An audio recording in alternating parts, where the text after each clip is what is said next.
Subscribe करें हमारे YouTube channel साधना gold को और पाएं वीडियोस सबसे पहले। बेल आइकन दबाना ना भूलें। जिनकी आज भी समाधि है दिल्ली में, जामा मस्जिद के द्वार पे बगल में आज भी सरमद की समाधि है। राम जी के उपासक थे, मुसलमान, ईरान के रहने वाले थे, भारत में आए, यहां राम भक्ति का चस्का लगा। आज भी उनकी वहां समाधि। एक बार पूज्य श्री राधे बाबा गाड़ी में बैठे वहां से जा रहे थे। गाड़ी में बैठे हुए जब जामा मस्जिद के पास से निकले तो पूज्य बाबा को ऐसा अनुभव हुआ और अपने अनुभव के आधार पर बोले, आसपास यहां कोई सिद्ध प्रेमी रसिक महापुरुष रहता है, क्योंकि इस समय मुझको जो अनुभव हो रहा है,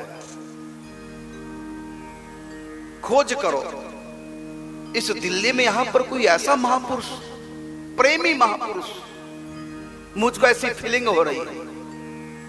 फिर पता किया कि इस क्षेत्र में कोई ऐसा महापुरुष तो नहीं है, लेकिन ऐसे महापुरुष की समाधि है, नाम है सरमद। पूज्य श्री राधा बाबा ने कहा, ये समाधि जिनकी है उनका जीवन वृत्तांत पता करो। ये कौन है जिनकी समाधि सरमद नाम के सज्जन की? कौन है जरा पता करो। फिर पता किया, फिर लगा पता कि ये मुसलमान घर में पैदा हुए थे, ईरान के रहने वाले, लेकिन बाद में भारत में आए और राम की भक्ति की। औरंगजेब के जमाने में औरंगजेब ने इनको रोका तो मुसलमान बनकर काफिर हो गए, हम तुमको मृत्यु दंड देते हैं, और मृत्यु दंड दिया उनका सिर धड़ से अलग करवा दिया, औरंगजेब मरवा दिया।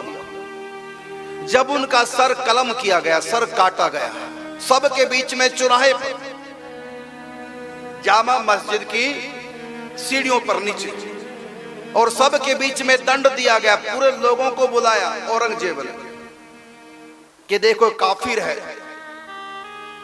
हम इसको दंड दे रहे हैं। सब लोगों के बीच में उसका सिर काटा गया, और जो ही एक बार में सिर काटा, सिर नीचे नहीं गिर पाया, सरमद ने हाथ में उठा लिया सिर। वो धड़ जो है वो नीचे नहीं गिरा, ना धड़ नीचे गिरा, ना सिर नीचे गिरा। सिद्ध संत थे, जो ही सिर कट के नीचे लगा गिरने, तुरंत दोनों हाथ आगे सरमद ने किए, अपने सिर को हाथ में लेकर के और आगे लगे बढ़ने। सिद्ध संत थे, राम भक्त थे, भले जन्म मुसलमान घर में हुआ है, राम भक्त, भक्ति का चमत्कार देखिए। सिर काटने पे भी मरे नहीं, ऐसा हो सकता है? हो सकता है, इस दुनिया में तो नहीं, लेकिन दुनिया के पार जो पहुंच चुके हैं, माया के उस पार जो पहुंच चुके हैं, जो सिद्ध हैं, उन पे दुनिया के नियम लागू नहीं होते। यद्यपि वो नियमों को अपने ऊपर लागू करते हैं, लेकिन कभी कभी ब्रह्मा की सृष्टि में बनाए हुए जो नियम हैं, उनसे भी अलग उनका जीवन हो जाता है। सर कटने पर कोई जीवित नहीं रह सकता, लेकिन यहाँ पर हुआ, अपने सिर को लेकर के औरंगजेब की तरफ बढ़ने लगे। उसी समय एक सिद्ध संत आए, प्रकट हो गए सिद्ध संत। उन्होंने सरमद से कहा, सरमद सावधान, संत को क्षमा चाहिए, क्षमा करो, क्षमा करो, क्षमा करो। जो ही सिद्ध संत ने प्रकट होकर कहा, क्षमा करो, क्षमा करो, बस वहीं रुक गए। दूसरी तीसरी सीढ़ी पे चढ़े थे, वहीं रुक गए, सर भी हाथ से गिर गया और धड़ भी नीचे लुढ़क पड़ा। वहीं बगल में आज भी उनकी समाधि। तो अभी कुछ समय पहले पूज्य श्री राधे बाबा गाड़ी से जब वहां से निकले, बगल से निकल रहे थे, उनको ऐसा करंट लगा, उनके सिर में रोमांचित होने लगा, सात्विक भावों से सिर कंपित हो गया। ये अचानक, ये तो ध्यान में ऐसे होता है, जब विशेष साधना में जाते हो तब ये शरीर पर ये प्रभाव पड़ता है।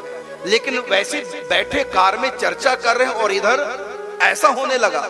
ये तो तब होता है जब भाई जी जैसे महापुरुष मेरे पास में होते हैं, तब ये करंट मुझको लगता है। ये तो कोई प्रेमी संत है यहाँ आसपास, फिर खोजेगा लगा पता सरमद की समाधि है। कई सौ सालों के बाद भी समाधि की वो प्रभाव आज भी प्रकट है, लेकिन पूज्य श्री राधे बाबा जैसे ही अनुभव कर सकते हैं, संसारी लोग नहीं। इसलिए संतों की समाधियों की भी पूजा होती है। संतों की समाधियों पे जाकर भी मन शांत होता है। भगवत भक्ति के संस्कार मिलते हैं समाधियों पे भी जाकर।